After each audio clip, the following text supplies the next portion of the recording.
Why take one vacation with the family when you could take all of them? With Royal Caribbean, you don't just go to the beach. You visit a private island and race down the tallest water slide in North America. You don't just go for a road trip. You ATV and zip line through the jungle. You don't just go somewhere new. You rappel down waterfalls and discover ancient temples. Because this isn't just any vacation. This is all the vacations. Come seek the Royal Caribbean. Ships Registry, Bahamas. This episode is brought to you by Bumble, who says Valentine's Day is just for couples. Just because you're not in a relationship doesn't mean you can't get out there and live your best love life. That's where Bumble comes in. This February 14th, you can flip the script and give those relationshipers a friendly dose of FOMO. Say no to staying in this Valentine's Day and yes to more. More dates, more first kisses, more gossip for the group chat girlies. Do Valentine's your way. Date now on Bumble.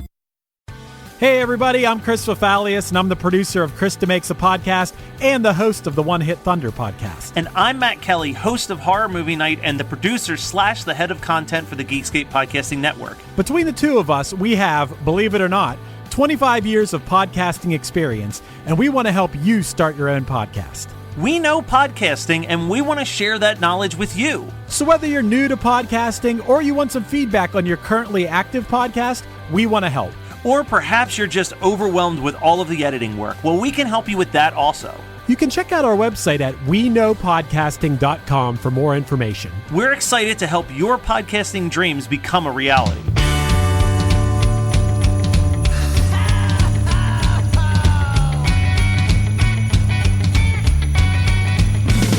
Well, there's a party each and every year on Christmas Eve, where the fun and cocktail shrimp don't seem to end. Clark and Ralphie taking turns on the TV screen, laughing, singing, yelling with all of our friends. Well, it's Christmas, and everybody's gonna spread the holiday cheer, 'cause it's Christmas. Oh, it's the best time of the year. Let's go fake reindeer again. Hey, Dylan. Hey, Matt.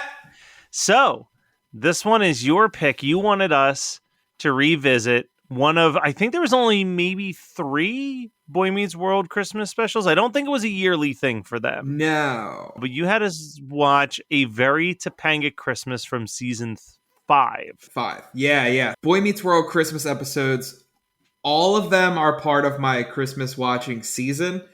But no, you're very right. They did not do one yearly. I think there's, like you said, 3 or 4 of them. The first one deals with Sean and him living as not of a good life as like Cory and the rest of the gang, and deals with him living in poverty. And I can't remember what the third one was. I think the main plot of the latest season 1 was dealing with Angela and Sean's relationship. I think so too. I feel like this is the one that's the least Sean-centric. Yes. Which is kind of a bummer because it's a story that I think could be interesting to tell, especially at this point in the season. Even though he takes kind of a back seat in this one, I love the subplot with him and Jack, which we'll get into. But I've got some feelings on this episode. A couple years ago, I was brought in by an old site that's not around anymore called Shit Movie Fest.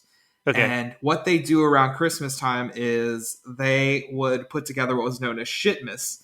And they would basically pull in different writers from different websites to do an article on movies, TV shows, something about Christmas, what Christmas means to them. I know they got like Doc Terror on it and everyone else from back in the day. And I wrote an article on A Very Topanga Christmas. So as I knew as soon as we started doing this podcast that eventually I was going to revisit this episode and get my anger out in audio form versus the article itself, which you will be able to check the article out shortly at iconversusicon.com. We are going to be putting up the article because Shit Movie Fest itself is no more. I wanted to read a text message that I sent to my brother while watching this episode, and I guess I deleted it already.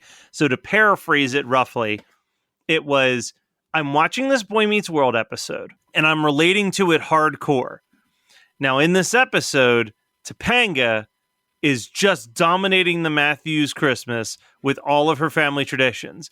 And you would think that I would be relating to Topanga and her love of Christmas traditions, but I'm actually relating to Eric Matthews when he pulls Cory to the side and says, yo, your bitch is ruining my Christmas, because I haven't done that specifically this year. I think I talked about it, that this year was the first year that my brother wasn't home for Christmas Day because he decided that his girlfriend was going to get him for Christmas, or his wife was going to get him for Christmas Day, and we would get him for Christmas Eve. So we had to open up our gifts on Christmas Eve. We had to do all this stuff differently. And sacrilege. I literally said to him, you realize you're ruining my Christmas right now. So this is one of those episodes, we don't always do this, but this is definitely one of those episodes that I want to take it from the top. Okay. But at the same time, I'm not going to bury the lead here. The entire episode, ultimately, the moral of the story is to have compromises in your relationship, and you're going to create your own traditions. That's what the moral is supposed to be. What the moral, what actually happens, though, is kind of what you said. Topanga kind of takes over the Matthews Christmas. There is no compromising in this episode. They drive from Philadelphia to Vermont. To Vermont. That blew my fucking mind when that happened. What the fuck? I've driven from Vermont to Philadelphia. It is easily, if you're speeding, a 5-hour drive. Dude, his dad was okay with this. His dad made the trip with him. My dad would lose his fucking mind. Listen, you ain't going to Vermont. No. All right? There's a Rita's Water Ice 5 minutes from my house that has trees in it at Christmas time that you could drive to. And then gets the syrup and then doesn't use the syrup. Yeah. With the fucking... Oh, my God. All right. So many issues. So many issues. So let's start from the beginning. So Topanga's family, for those of you unfamiliar with the show, Cory and Topanga, together forever. Except when they're not. It's a very revisionist. The relationship is one of the most revisionist relationships in television history. If you watch the first season of Boy Meets World, Topanga's just the weird friend hanging out with Minkus. But then in later seasons, they've been dating since they were 5. Exactly. So it's real weird. And what you're gonna have to come to realize, the people that are listening, that while I'm going to spend the majority of this episode bitching about what happens in this episode, Boy Meets World is one of my top 10 favorite shows. I have to agree. And I think it's one of those shows that actually got better as the seasons went on. I think a lot of people talk about how the early seasons are the best seasons in certain shows. Yeah. But I think that seasons 5 through 7 is where they really caught their stride. The end of high school, beginning of college, because they just started getting weird. Yeah. And the example that I'll give, and then we'll dive in this episode, but that's when you get Eric Matthews gets cast on a show called Kid Gets Acquainted with the Universe.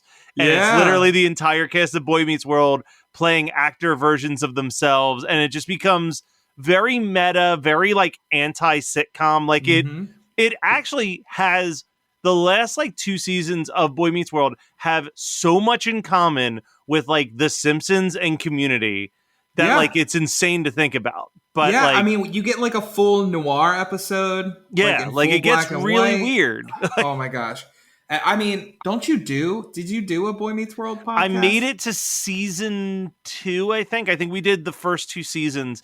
And just became too, it's not a show that has enough meat on the bones in those early seasons to sustain it. Yeah. I think if we kept going, it would have turned into good 45 to hour long discussions of episodes, but man, seasons 1 and 2 are pulling teeth for content. Yeah, because as I'm sitting here thinking about some of the episodes, again, one of my favorite shows of all time, but I got some shit to say about some of these episodes. There's the one with the prank war where Rachel gets Rachel gets really upset, even though she pulled some heinous shit in that episode as well. But, all right, so we're talking about A Very Topanga Christmas. Back on track. So Topanga's parents are going away for Christmas. So Topanga's wants to stay in Philly. So she ends up having her Christmas with the Matthews. And as soon as she walks in, the Matthews are setting up their tree and putting like ornaments on the tree. And she comes in, Cory's all like, hey, oh my gosh, it's good to see you, blah, blah, blah, blah, blah. And Alan Matthews, the father, comes in and says, I know how we're going to kick off this day or kick off this season with the traditional Matthews eggnog. Hands out cups, empty cups, Matt, empty cups. Hasn't even poured the eggnog yet. And Topanga fakes a sip and goes, this is really good. You know what would go good with this? Cider. Yeah. Already bitching, dude. She hasn't been in the house for 10 minutes yet. And like, here's the thing. We'll talk about this. And I do agree that this is supposed to be a story of compromise. Here's where compromise would land. I'm putting myself in Cory Matthews' shoes. Cider, fine. Whatever. I can compromise on that. We can have eggnog and we can have cider. That's easy. We just got to go down to the Giant and get some cider. The tree, not happening. Tree's not happening. I'm sorry. We're not going to Vermont. Like, you're just going to have to deal with a fake tree this Christmas. And then when it comes to like gift stuff, it's like, you know what? We'll open one gift on Christmas Eve. That's then we'll do the rest. Because it might again, I apologize if I offend any of our listeners. I don't trust anybody that opens their gifts on Christmas Eve. I think I've said that before. Yeah. Santa hasn't fucking come yet. You can't open your gifts yet. Are you kidding me? Like, it defeats the purpose. How do you even explain that as a child? Yeah, like I don't understand how is that morning. How is that even a tradition that forms? the opening gifts on Christmas Eve. But so going back, because I do like already, oh my God, the fake sip, the fact that she had it in her mind that she was going to complain about this eggnog before, like she wanted that cider. She takes fake sip, and I love Eric is one of my favorite parts of this episode because I love the lines. She's like, or I think Cory's like, we can have eggnog and cider. And he's like, how? How can we have both? Do you see the eggnog with the cider? They don't get along. He's always the best. He brings it every time. Eric's like, I need to talk to you, Cory. It's about your girl. And he's like, something about, is it the fact that she purrs every time we make out? And he's like, what? And Topanga, like, he says that to Topanga. He, like, makes the purring noise around Topanga. And I love Cory's reaction. He guessed. He guessed. He guessed that you purr. Like, Eric's portion is hilarious. Absolutely hilarious. So I will say the thing that this episode is lacking, which is my favorite thing in the later seasons of Boy Meets World, is Cory becomes my favorite character towards the end of the show because he just becomes an old divorced Jewish man, like somewhere in the series. Yeah. And like, we don't get enough of like neurotic Cory. Like this is like doormat Cory. No. I want that Cory that's just like so afraid that anything he does will mean that this girl has no desire to be with him, that he will bend over backwards. But half the concept of this episode is like, maybe I don't want to be with Topanga, which is like never a good story, Cory's story. And honestly, as I'm watching this episode, I'm like, you two are not meant to be together. This is toxic. No. This is such a toxic relationship. And again, the moral of the story, like we go into like a weird mix of It's a Wonderful Life with A Christmas Carol at the end with Feeney, and it's about compromise, but not once in this episode until he dreamt that he was gone was there any form of compromise at all. Well, and what is the form of compromise? That she lets Feeney just read his story the way he's supposed to? Well, that's the thing is like, so we're running over stuff because this is definitely an episode. You kind of got to go in order with it. All right, so we've got the tree. We've dealt with the tree, and we've dealt with the cider. All right, then so I think Feeney walks in, right? She comes down with what goes on top of the tree. I'm gonna get something for the top of the tree, and Cory's like, no, this macaroni star goes on top of the tree. I'm gonna tell her, and she comes down, and they do the purr makeout thing, and Eric tries to talk to her, and she's like, if this is about the gift limit, I just saw something you loved, and I couldn't put it back, and he's like, all right, fine, cool. We can do whatever. Yeah, then Feeney walks in, comes over for the traditional Christmas Carol reading, and she, like, shuts him down. She's like, "Oh, we can make everybody different characters, and Morgan can play Tiny Tim. I'll go get her." And I love Feeney's reaction. Like, he looks at Cory and goes, "Did somebody complain about how I read this in years past?" Yeah, there is nothing. You know what they could have done as a Boy Meets World episode, and I would have been completely fine with it? Just 30 minutes of Mr. Feeney reading the Christmas Carol. Yeah, I would have been for it. Because I was like, how dare you? Like, this episode actually instilled in me that I, as a tradition, when it's 4 days from Christmas, I grab my copy of Christmas Carol and I read one chapter every night before bed. Dude, same. As like preparation for Christmas morning. And then before I go downstairs, I read the like 6 pages that is Scrooge's Christmas morning, put myself in the mood, and then run downstairs to tear up some gifts. All right, so all of that stuff's going on, and Cory like goes to bed and she like knocks on his door. And this is one of my favorite exchanges of the episode when he comes out and she's like, "What are you doing?" And he's like, "Topanga." And then he looks around, notices it's nighttime, and he's like, "Oh, Topanga, hey." And she's like, "What are you doing?" He's like, "I'm sleeping. I'm doing what most people are doing at midnight. Sleeping." Why take one vacation with the family when you could take all of them? With Royal Caribbean, you don't just go to the beach. You visit a private island and race down the tallest water slide in North America. You don't just go for a road trip. You ATV and zip line through the jungle. You don't just go somewhere new. You rappel down waterfalls and discover ancient temples. Because this isn't just any vacation. This is all the vacations. Come seek the Royal Caribbean. Ships Registry, Bahamas. This episode is brought to you by Bumble, who says Valentine's Day is just for couples. Just because you're not in a relationship doesn't mean you can't get out there and live your best love life. That's where Bumble comes in. This February 14th, you can flip the script and give those relationshipers a friendly dose of FOMO. Say no to staying in this Valentine's Day and yes to more. More dates, more first kisses, more gossip for the group chat girlies. Do Valentine's your way. Date now on Bumble. And she's like apologizing for the way she's been acting, but she's not really apologizing for the way that she's been acting. And he's like, "All right, I'm up." And then goes down and starts making models with his dad, who also has been woken up by his wife. And I'm like, this is just a series of repeated toxic relationships.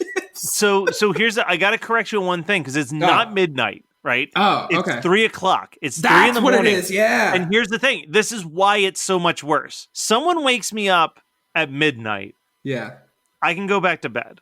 Yeah. If someone wakes me up at 3, and let's say hypothetically I need to be up at 5 or 6. Yeah. I'm like, I'm not even going to get quality sleep at this point. Yeah. Which is like, now I get why they're down there with the model airplanes, because it's like, why even bother at this point?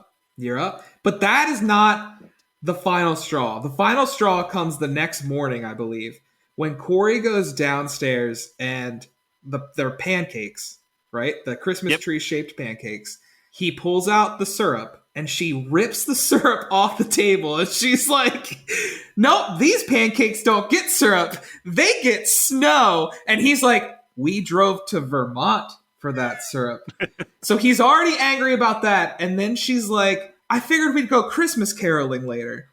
And he goes, he's very genuine. He's not angry about it. He's not joking about it. Very genuinely says, "No, I don't like to sing. I don't sing. Like, that's not a thing. I'm not comfortable doing that." And she's like, "Oh, no, but it'll be fun. It'll be fun." And that's where Cory like snaps. He's like, "Nah, like, I'm done."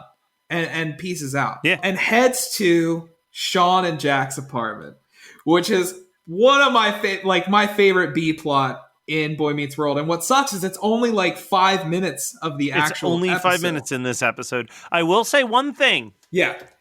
Topanga wins me over for a millisecond, because I would love to date a girl who like sings Christmas carols while like dropping some powdered sugar on a pancake to get me in a Christmas mood. What's it, Jingle Bells? Jingle bells, jingle bells. Like, I'm okay with that. Like, at that point, I'm like, yes, I do want you in my life. You get me. Yes.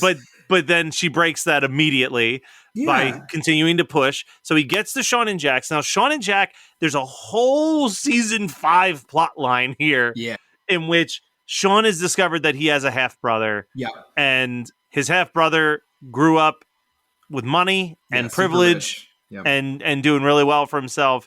And now they're about to try to celebrate Christmas together, which obviously, if you're listening to a Christmas podcast in the month of March, for you, Christmas holds a very special place in your heart. And and there's at least I would say 75% chance that's because of family traditions. Yeah. So this is a really great B plot about what do you do when neither one of you has ever had family traditions and you're spending your first Christmas together and having to try to build a tradition.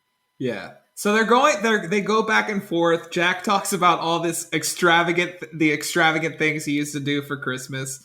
And I think like Sean's like, yeah, well, we just all gathered together and wondered where our next meal was coming from, Jack. Like, but it was like a funny moment.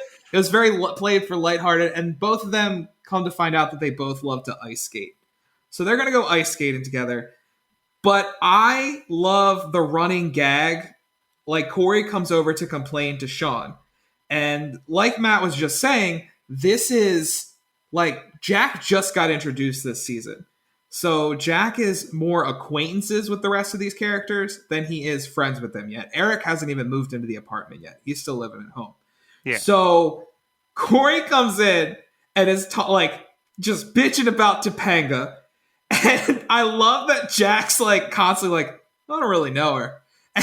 And he's like, he keeps going, keeps prodding, and Jack's like, I'm sure I'd like to know her, but I just don't really know her. That line reminds me of what is still my favorite Boy Meets World episode. It's almost any human being's favorite Boy Meets World episode, which is obviously the Scream parody episode. Yep, 100%. Where in the parody, Eric Matthews and Jennifer Love Pfefferman are murdered in the library, and he goes, Eric, you're my best friend, my roommate. I don't know you. I don't really know her. Dude, that is hands down the best episode. Oh my god. I think I'm gonna watch that after we get done. Because it's a perfect episode of television. So then Cory has his whole It's a Wonderful Life Christmas Carol episode, which, I mean, for a show that's had a lot of fantasy sequences, and they were built into the framework of the show from the very beginning, this is one of the weaker ones. This one doesn't really stick with me. It's basically just like Eric's bald. It's like, there are some things I like about the episode, the fantasy portion. So we start off in the apartment, in the fantasy, and we see Cory come out as a little chunky, a little thick, because all he eats is Christmas tree pancakes with powdered sugar on them. Aww. Yeah. He learned something that day, whatever. All right. So Ghost Feeny, takes Cory to Topanga's house. And in the house, Topanga has an aluminum tree, like she saw when she arrived at the Matthews, which logically, because she showed zero interest in this tree, she would never have an aluminum tree. I don't care how things went. She would never have an aluminum tree.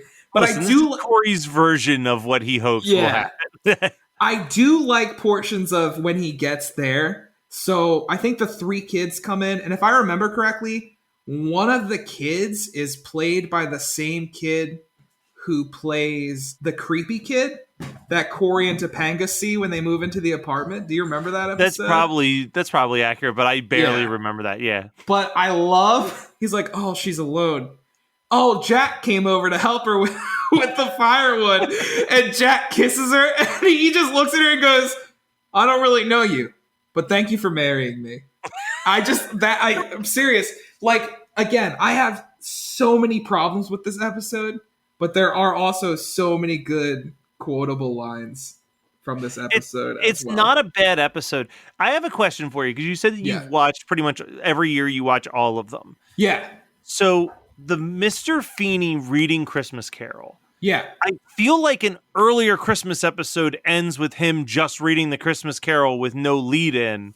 And then they were able to weave that into like the fabric of Boy Meets World. Am I remembering that right? Or am I just remembering this ending? I think it's just this ending, because this is the one where at the end they all fall asleep while he's reading the Christmas Carol, right? It's just this one because In the first Christmas episode, Feeney dresses up as Santa because Morgan gives the mall Santa a heart attack, which is my favorite.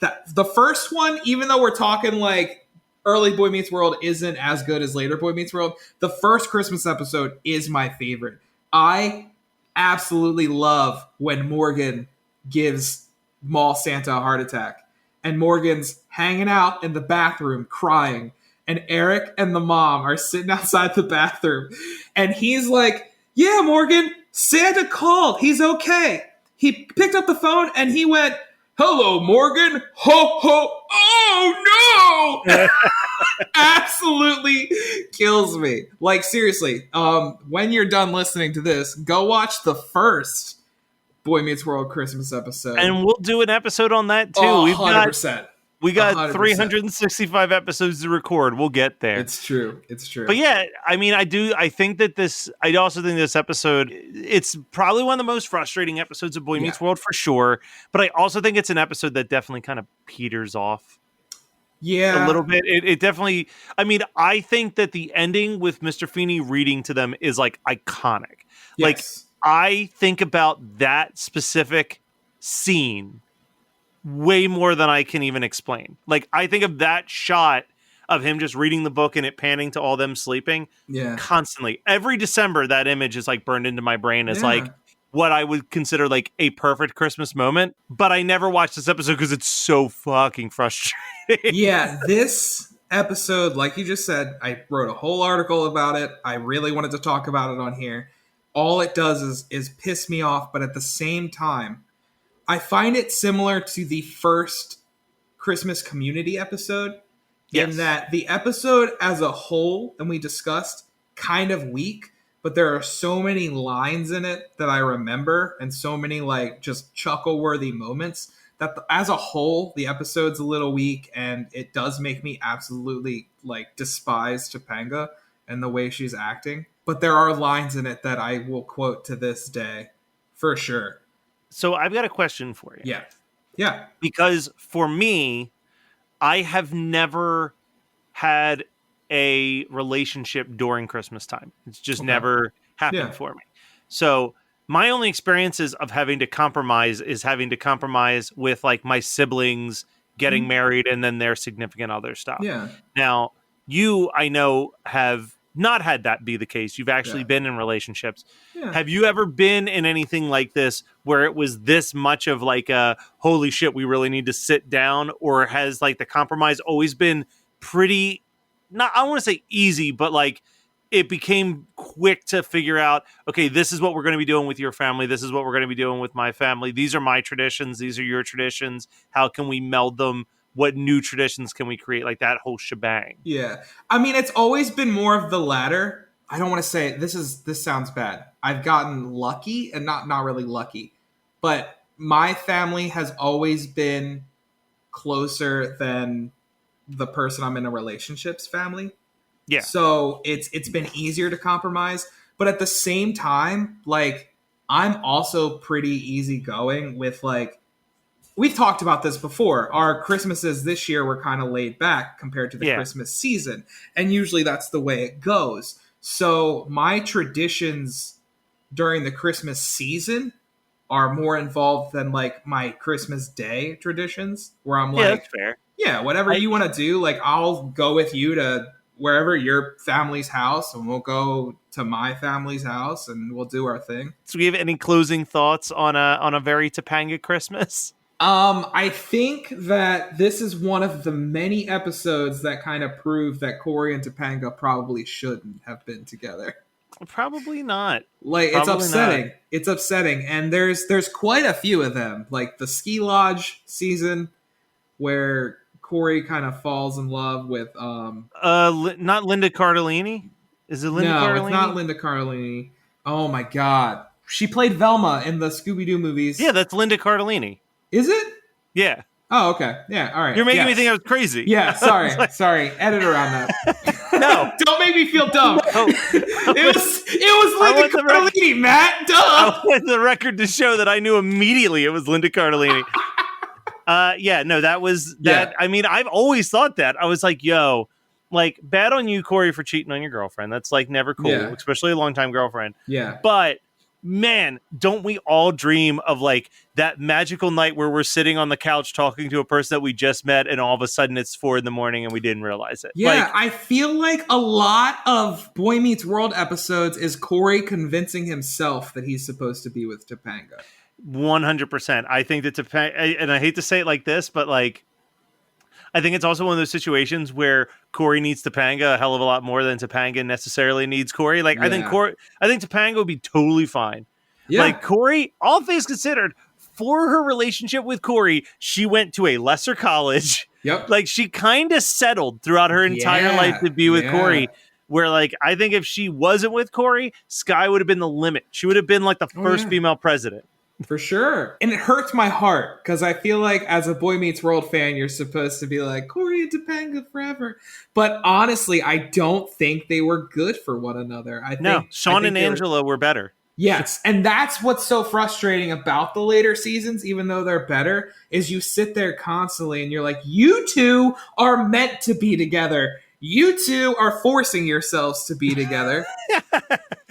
Because they are, man. Like, what a wild twist, though. What if Boy Meets World literally ended? The last episode was Cory and Topanga realizing that they're not meant to be together and that they'd be better friends. Oh my gosh, that's crazy. It's almost as crazy if the actress that played Rachel just went off and started making hardcore porn. Yeah, boy has she. Which she did, by the way. Yeah. Oh, I'm a Boy Meets World fan. I've seen it. Oh, yeah. All right. Well, on that note, Merry Christmas. Merry Christmas, Matt. Oh, whoa, oh, now we won't stop till the big ball drops on New Year's. Happy holiday, have a great holiday, have a merry happy holiday.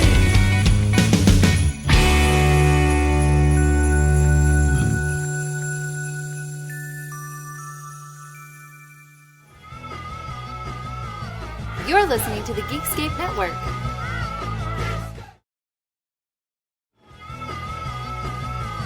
You're listening to the Geekscape Network.